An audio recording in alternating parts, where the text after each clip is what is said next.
Then location is important. It's very important. Wherever you're going to construct this greenhouse, its location is very important. You got to consider the drainage, power lines, undergrowth lines. You got to consider that is there any electrical lines where you could be putting this greenhouse? Is there going to be trees? Where's the sun rising and going down at? You got to understand of your wind direction. You got to aim for the wind to be pushing from the back more so than from the sides. Make note of how the sun rises and how it sets each season. The sun has shifted. If you took notice, you'll notice that the sun is not rising and going down at the same location. When I started this greenhouse, the sun was at one certain location. So now it's setting at one location and rising at a different location, which affects how the sun is going to play on this greenhouse into the fall time and into the summertime also. You got to consider the sunlight. Sunlight is a must, and plants need full sun. As you see here, I got a halfway of a shade cloth on here because it is fixing to turn into winter. We're into fall, and I'm kind of doing some experimenting. To have a successful greenhouse, you have to experiment into your area, into your region, of your temperature. You got to get more familiar of the seasons. And even though the seasons are changing to the point you can't tell which season it is, you still have to experiment with your greenhouse to find out what works best into your region. So sunlight is more important, just about as more important as, or it's just as important as fertilizer. But sunlight is very important to plants. What your plants, how much sunlight they get depends on how leggy they're going to be. And that's what I've been watching here, is make sure my plants are not getting leggy on the inside, to be able to tell more differently and that from the greenhouse. Then I look at the garden. I see how the plants are doing out there. These are broccoli, cauliflower, and cabbage and collards, and that is what I've got planted into the greenhouse.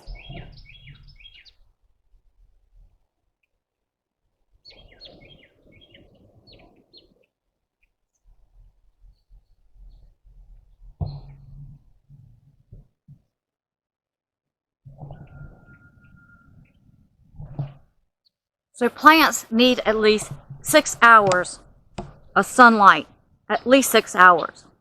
Our temperature has changed with the heating of the sun, and summertime, you used to say your plants will get 8 hours of sunlight, but now it's changing because the sun is getting hotter, so your plants need at least 6 hours of sunlight. Shade cloth in the summertime is a must. You must have a shade cloth. Here you see I've come up with a creative way, this is fall, to let in more sunlight, not completely taken off the shade cover, but got it clothespin up, just rolled up, the wiggle wire taken out on the sides, and just rolled up and then strapped a clothespin to the straps, and it's holding it up. And so far it's working out. My plants do not seem to be leggy. I believe they could be just a little bit fuller if the shade cloth was off, but right now they're doing fine. I might later on, it depends on the weather and watching how the sun does, I might take the shade cloth off. Right now, I'm experimenting with this greenhouse. Proper ventilation is key into a greenhouse. You must have good airflow. You got to have vents. Here is a vent, they call it a solar vent. It opens automatically. I'm going to be putting it up there. There's a place right here that I could also put air conditioning. Once again, roll up sides. These sides roll up. Airflow flows out. Fan. Exhaust fan. This is another vent right here that opens up. This is done by hand. Right now I got turned sideways trying to see, which operates better, either going vertical or horizontally. When this fan is running, it creates this to open up, brings in air. I can really feel the air coming in. This door right here, I can roll it up, and the screen is right there. And then right here, I have a place. If I have it set, that if I wanted to put a air conditioner there, which I have, I could put one there. But ventilation is key. Down here, this door is the same way. I can raise up that window there, and more air comes in. These exhaust fans here are temperature control, so I have them set at a certain temperature, and when the temperature reaches a certain temperature in here, they automatically come on. This is just a small fan here. I got it at a good deal. Right now I'm just using that. It's supposed to go, you know, it said it will go like really far, but since I have a big fan down there, and I'm just still working to experiment with this, that's up there. And so it seems to be working out pretty good at this point in time, especially for fall time. I still like to keep the airflow in here. I just don't shut it up and let no air come in here. I've learned to cut the fans on because a lot of humidity comes in here, it stays in here. You can see it on actually here onto the plastic, and it's like this every day, and it drips down. I come in here in the morning and the plants are, you can see it has water, the humidity's on them, just water. So you want to make sure you got proper ventilation. I've learned to run this fan for a little bit because my tomatoes in here fall, not many pollinators. There's lots of tomatoes in here, but I was hand pollinating this by shaking this, and I'm not sure if I got some more blooms right there. I don't feel like it was just not doing good enough. Now I got a stick up in here because this wire was affecting this tomato, but I started turning the fan on to blow in here so to help these plants pollinate. But ventilation is key. So at a certain temperature outside, the roll-up size go up. The doors are most of the time open. I have them wide open. This right here I just made so I could sit down at that door because I had a little dog get in here and started tearing into the beds. And I tried to put something at that end so when I got the doors open, I'm not worried like I was that day of having, you know, putting in the soil and then coming in here and it was like dirt all over the place. So, you know, this also, you know, helps keep possibly some of the critters out. At least it does help with that. It gives a peace of mind. Creative airflow. You know, you want to create airflow to help keep disease down. Keep powder mildew down. You know, different types of plant diseases. Another important key is have a thermometer. This is a mercury thermometer, and I have one down here. I have one in the middle, and I'm constantly watching these thermometers. This is a little bit lower. The other one down at the end is a little bit higher. This one down here, I got one sitting down here. Now the reason I went with mercury because they seem to be more accurate. I had one that was set for greenhouses, and it was actually reading 20 degrees higher, and which would make you panic into a greenhouse because greenhouses can get pretty hot, and you don't want you get too hot in there because if you do, you'll kill your plants, you'll burn them up.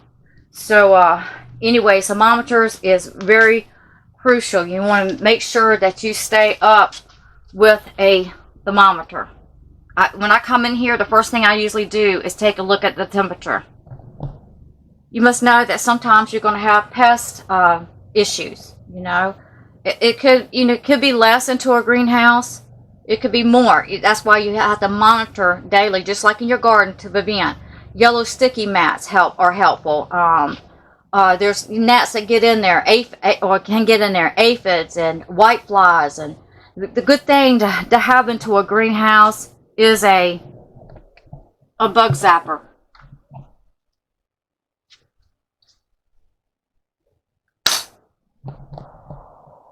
So far, I haven't had, we're in fall, I haven't had much of a problem. But the little one down there stays on pretty much all the time. The big one I haven't had to turn on yet. I didn't see no sense in turning it on, but I didn't really see any issues. So far, I've been blessed not to have any insect problems. You can get floating row covers. It actually helps with to protect from insects. You can get frost blankets to help out. I've got those. I haven't used them yet, but I do have them, you know, ready just in case. We got some cold coming in, and of course you see how big my plants are, so it would definitely be hard to cover up on the sides. I haven't got the soil in here yet. You see that log right there? It's rotten. I got a couple pieces sitting outside. It's just about rotten. I did it in my raised bed because on this end, this greenhouse slants a little bit. It's higher up on this end right here. And you'll see that I got also the landscaping around the edges to help that dirt not to seep through the, and plus I got it caulked around the cracks of putting this raised bed together. But this greenhouse slants a little bit, and so it's higher up on this end. So to help out with the soil, I plan on putting some rotten pieces down here. It's just about completely rotted, and so it's not going to take very long to deteriorate and turn right back into dirt. It'll help out the soil. Now mice do get into the greenhouse. I have some worm castings into a bag. And then I picked up that bag and there was a little hole. Definitely a mouse chewed into it. And so you can you might want to put some traps out. You might, you know, if you start seeing, you know, mice chewing onto your vegetables and stuff, you're definitely going to have to take precautionary measurements on that. So mice traps, you might have some of those put aside. Now this is an older heater. You know, you want to figure out a way to heat your greenhouse, maybe to help out in some portion of the seasons. Here is a heater. I'm trying this out. It's going to have electrical. I don't have it, you know, setting over here. I kind of have it set in here. Most time I'll have this fan up here running, especially help with this humidity. Right now I have it running because it would hear a lot of sound. But electrical heat is very optional. It's probably the best. Also, these are lights up here.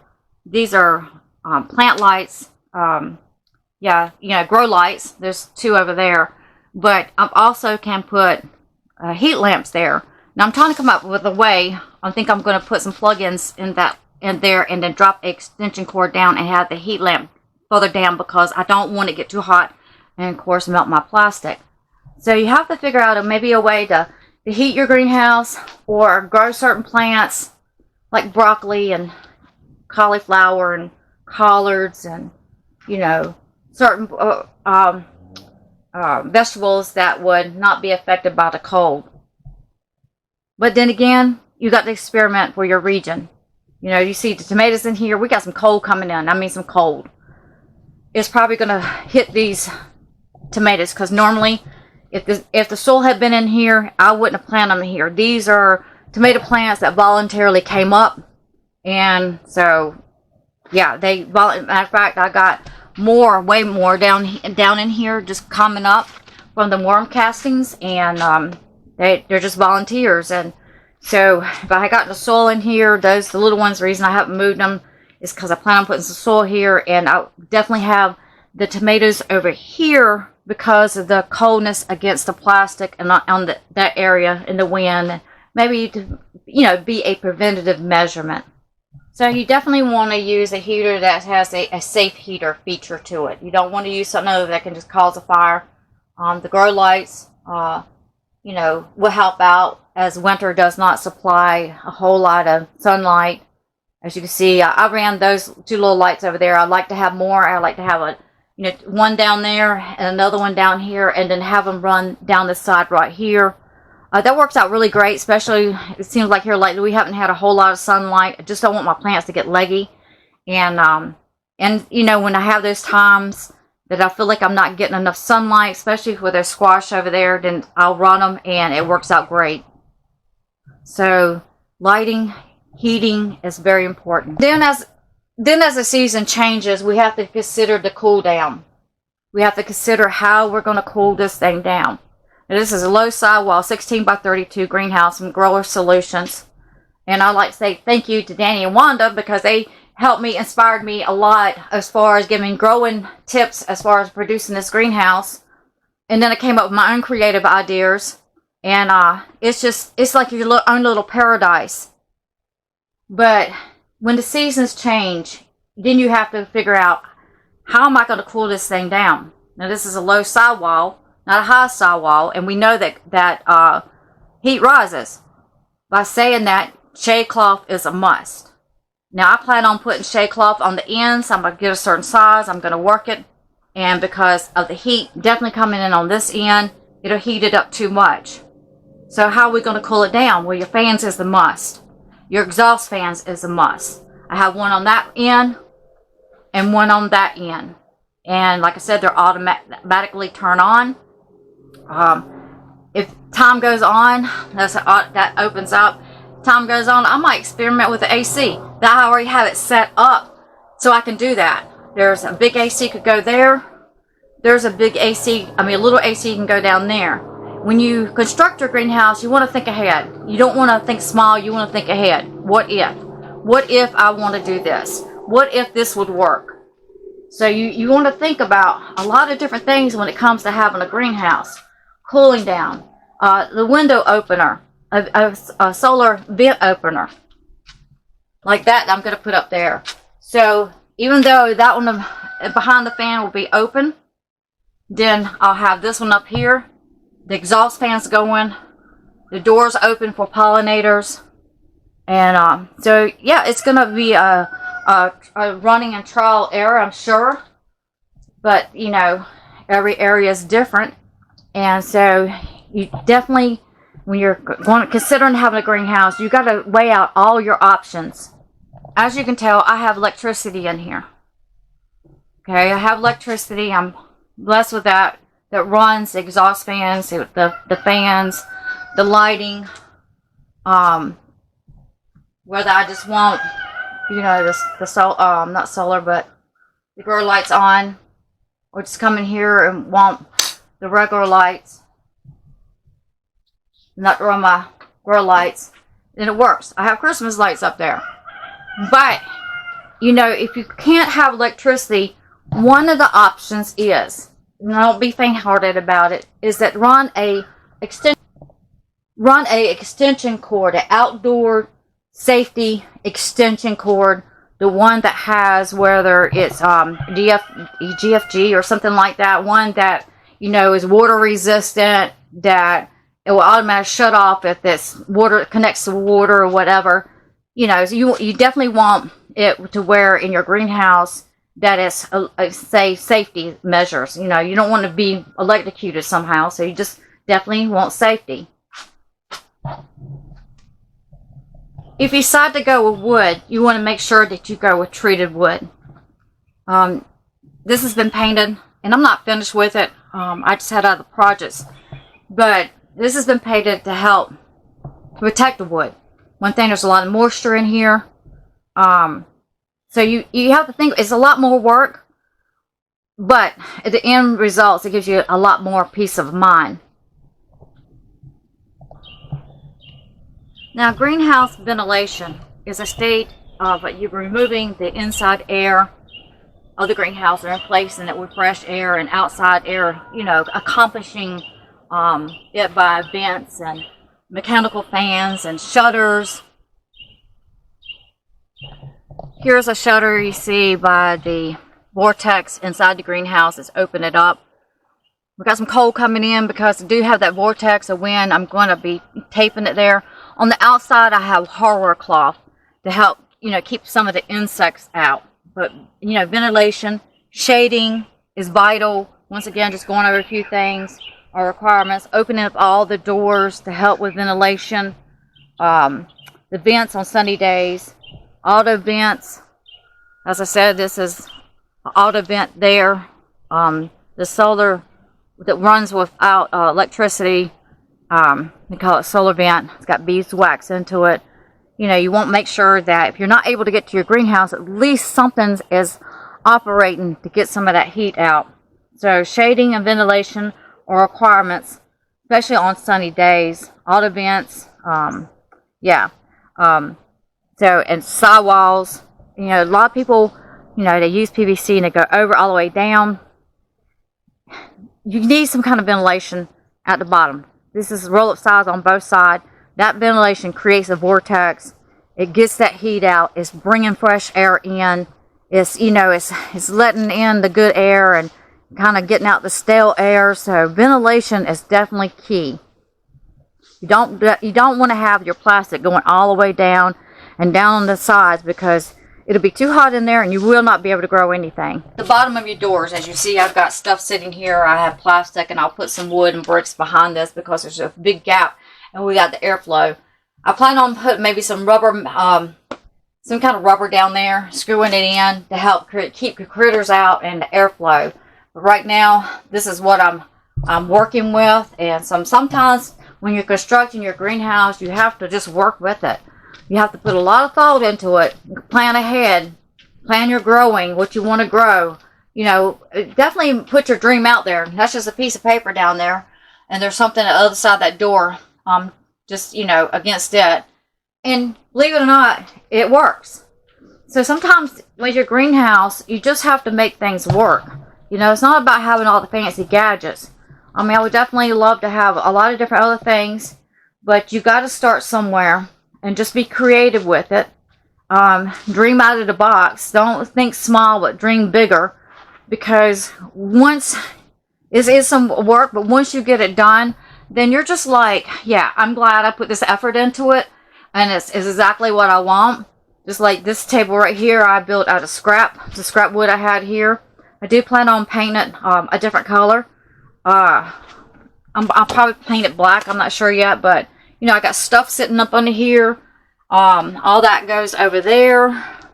And so that I have it right here, easy access, as far as it comes to my plants. And so I haven't used this table. I know it's going to be beneficiary. If nothing else, just to be setting something on it to get it out of my way. Now, as you see, these beds are white. He said, gosh, I would plan on painting them white. Actually, I had white paint, and sometimes you just got to repurpose stuff and use it. I would like to roll it with black on top of it because of the dirt. And I was considering going with a gray. And, you know, sometimes you just got to, whatever you got around the house, just like this table down here, just old scraps, just make it work. And so I said, well, that's what I got. And, so that's what I'm going to use. So the one thing about that's great about having a greenhouse is that you can just about grow all season long. You can start growing stuff like this is onions right here. I grew these from seeds. You know, I'm not experienced person when it comes to growing onions. I think it's because I tried growing them in the springtime. But anyways, this gives me the option, and I have grown these from seeds, and so far it seems to be working out. But having your own greenhouse, you know, you can grow fresh produce, like I said, almost all year round. And the structure is useful to allow you to grow different types of plants, like this pineapple down there, that eventually will produce pineapples. Now up under there, that I can put that into soil up under it and make another raised bed. Right now, it's benefiting with those plants right there. So, you know, different types of plants to extend your growing season, you know, by many, many months.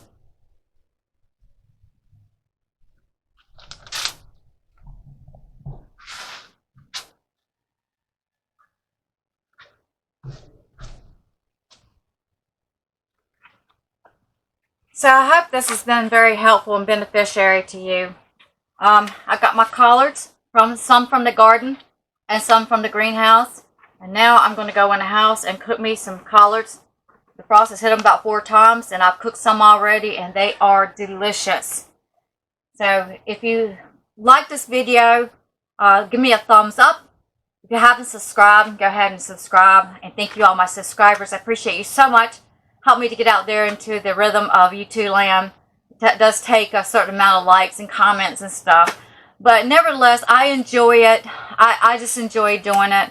Hoping just to help some people, you know, to get growing, to grow at their home. I mean, it is relaxing. It's beneficiary. It really benefits you. Like this. I grew these from seeds. I've learned to grow from seeds. The seeds, you know, cost you maybe $2. And you get these seeds, you grow them up from seeds, and I'll show you in a video upcoming in the future at a time when it's time to plant seeds, how to start growing seeds. The first time was a little nerve-wracking, but after you get a hang of it, it's like, yeah, this is the way to go.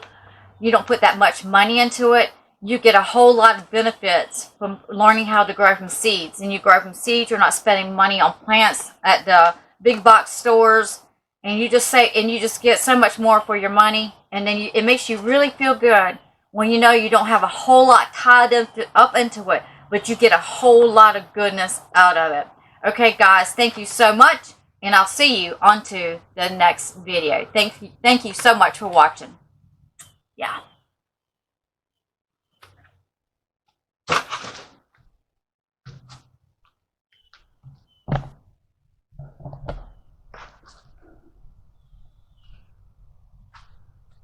Another tip is just a piece of wire holding that door. Usually close a little bit better until I get a latch there. Don't think you have to go to a whole lot of expense to make it happen. Just be creative.